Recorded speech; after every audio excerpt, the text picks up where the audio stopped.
அன்பான சிறகுகள் நேயர்களுக்கு வணக்கம். இந்த பதிவில் நாம் மகா கந்த சஷ்டி விழாவை பற்றி, அந்த விரதத்தை பற்றி பார்க்க போகிறோம்.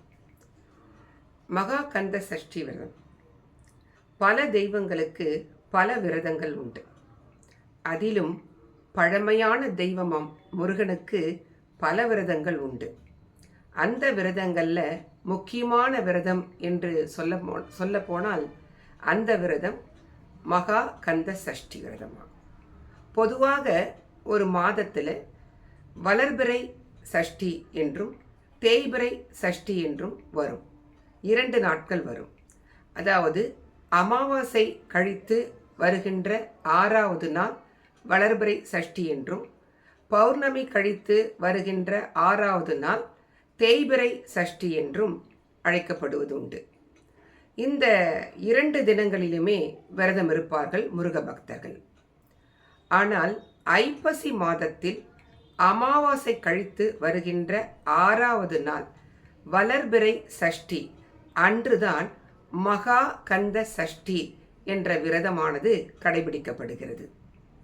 ஒருமுறை ஆணவத்தினுடைய வடிவமாக சூரபத்மனும், மாயையினுடைய வடிவமாக தாரகாசுரனும், கண்மத்தினுடைய வடிவமாக சிங்கமுகாசுரனும், இப்படி 3 மலங்களும் 3 வடிவங்களை எடுத்து இந்த பூலோகத்திலே பிறந்தார்கள்.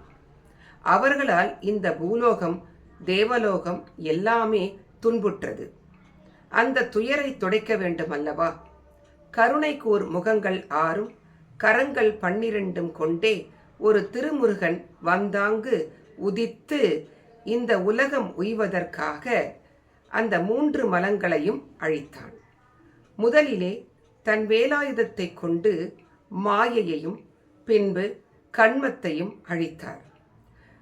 3வதாக ஆணவம் அழிக்கப்பட முடியாதது. அந்த ஆணவத்தினுடைய வடிவமாக நின்ற சூரபத்மனை தன் வேலாயுதத்தை எறிந்தார். அவனோ மாமரமாக மாறி நின்றான். அந்த மாமரத்தை 2 கூறாக்கினார் முருகப்பெருமான். ஒரு கூறு மயிலாகவும் இன்னொரு கூறு சேவலாகவும் உருமாறியது. பகவான் முருகப்பெருமான் அந்த சேவலை தன் கொடியாக ஏற்றுக்கொண்டான், மயிலை தன் வாகனமாக ஏற்றுக்கொண்டான். இந்த சேவலும் மயிலும் உணர்த்துவது என்ன? ஆணவம் என்பது 2 கூறுகள், நான், எனது என்கின்ற அகங்காரம், மமகாரம்.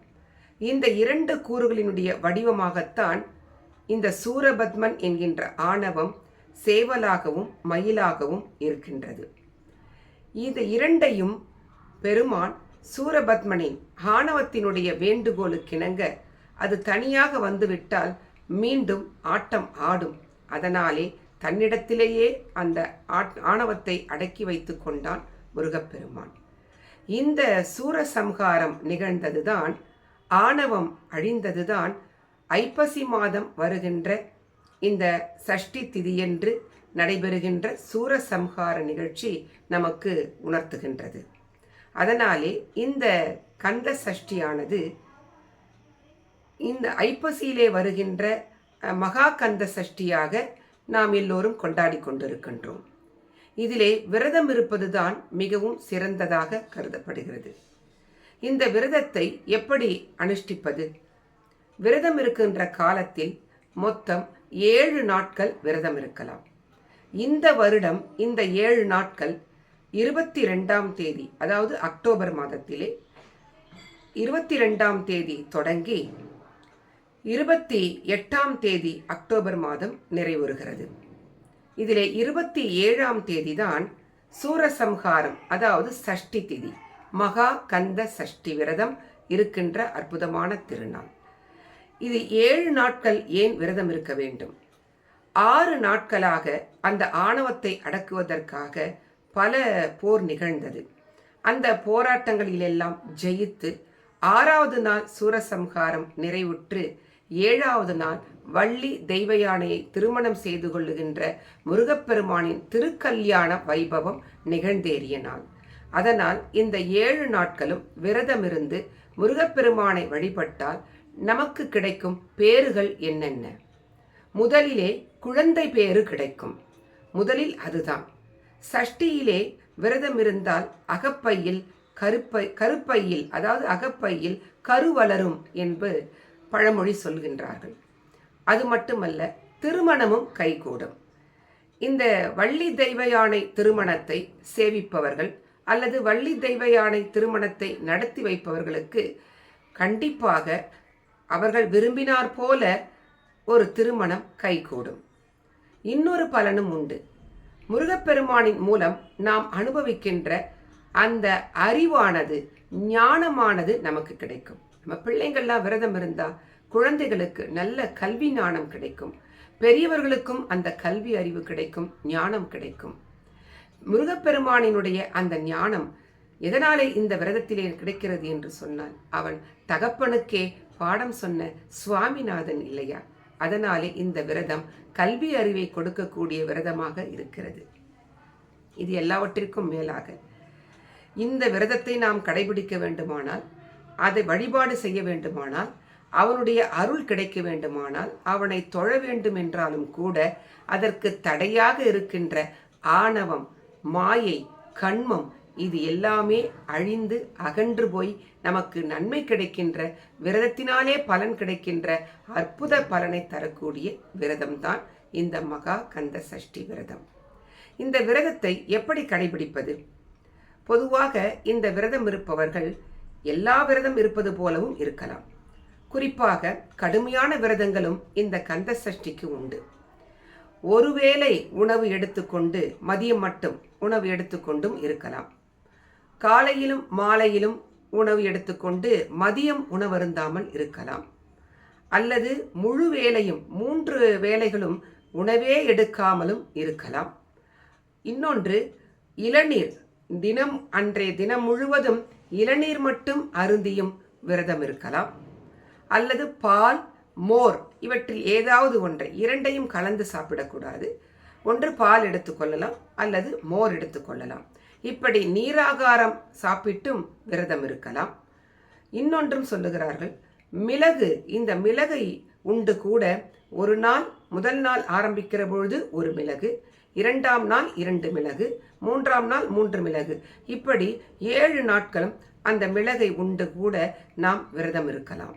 இது மிக கடுமையான விரதமாக இருக்கலாம்.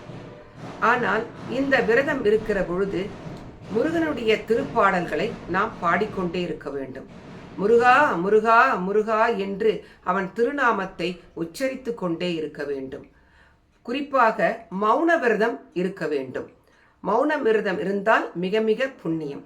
இருந்தாலும் வேலை நிமித்தம் காரணமாக நம்மால் மௌன விரதம் இருக்க முடியவில்லை என்றாலும், அல்லது இது போன்ற உணவு முறைகளை நாம் பழக்கப்படுத்தி கொள்ள முடியவில்லை என்றாலும் கூட, 7 நாட்களும் முடியவில்லை, 6 நாட்களும் முடியவில்லை என்றாலும் கூட, மகா கந்த சஷ்டி நடக்கின்ற அந்த 6வது திருநாள் மட்டுமாவது இந்த விரதத்தை நாம் கடைபிடித்துக் கொள்ளலாம்.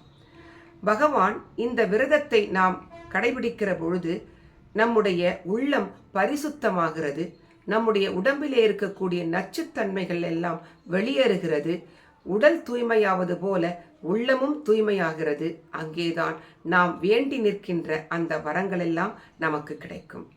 இந்த விரதத்தை ஆரம்பிக்கிற பொழுது குலதெய்வத்தை வணங்கி, பிறகு விநாயகப் பெருமானை வணங்கி, அதற்கு பிறகு முருகப்பெருமானை நினைத்து கொண்டு இந்த விரதத்தை நல்லபடியாக முடித்துவிட வேண்டும் என்று வேண்டிக் கொள்ள வேண்டும்.